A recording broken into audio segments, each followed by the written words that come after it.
उमा शंकर उमंग।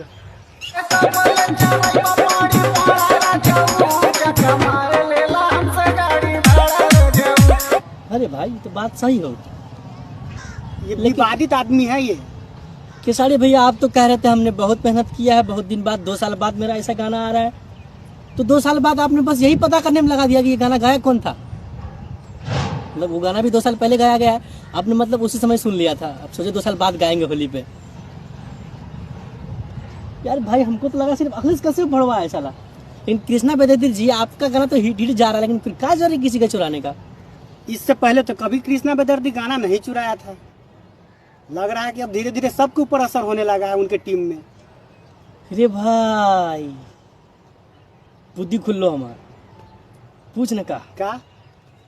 खेसारी भैया लाइव में जो कह रहे थे कि 2 साल बाद हमारा ये गाना आ रहा है, मुझे लगा था कि 2-3 साल बाद है हम फिर फोक गाना गौले बनी कि कबल चराई बपहरी पढ़ा राजा जाका महीने ला हमरे से भरा राजा।